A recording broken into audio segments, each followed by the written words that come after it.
ఇప్పుడు మనం ఈ యొక్క లెసన్లో యావరేజ్ టోటల్ కాస్ట్ కనుక్కోవాలి.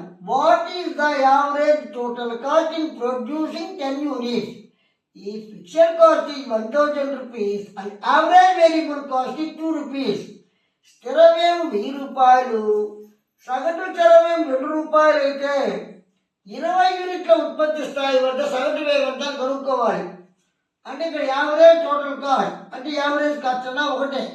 యావరేజ్ టోటల్ కాస్ట్ కనుక్కోవాలంటే యావరేజ్ ఫిక్స్డ్ కాస్ట్ తెలియాలి, యావరేజ్ వేరియబుల్ కాస్ట్ తెలియాలి. యావరేజ్ ఫిక్స్డ్ కాస్ట్ ని యావరేజ్ వేరియబుల్ కాస్ట్తో కలపాలి. ఇక్కడ లెక్కలో మనకి యావరేజ్ ఫిక్స్డ్ కాస్ట్ 1000 రూపీస్ ఇచ్చాడు. యావరేజ్ వేరియబుల్ కాస్ట్ డైరెక్ట్గా ఇవాళ ఇండైరెక్ట్గా ఇచ్చాడు.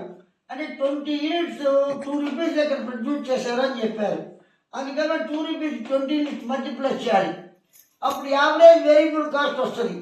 అప్పుడు 1000 rupees average fixed cost, average variable cost 40 rupees.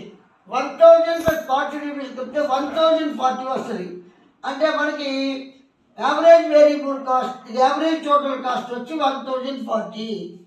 Average cost అన్నా యావరేజ్ టోటల్ కాస్ట్ అన్నా ఒకటే.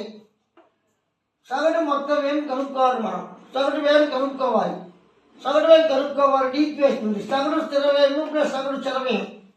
ఈ లెక్కలో సగటు స్థిర వ్యయం ఇచ్చారు 1000 రూపాయలు, సగటు చర వ్యయం ఇలా 2 రూపీస్ దగ్గర 20 యూనిట్స్ ప్రొడ్యూస్ చేయబడి అన్నాడు. అప్పుడు 2 రూపీస్ ఇంటూ 20 యూనిట్స్ 40 రూపీస్ సగటు చర వ్యయం. సగటు స్థిర వ్యయం వచ్చి 1000 రూపీస్. 1000 ప్లస్ 40 రూపీస్కి వెళ్తే 1040 అనేది సగటు మొత్తం వ్యయం లేక సగటు వ్యయంగా చెప్తారు.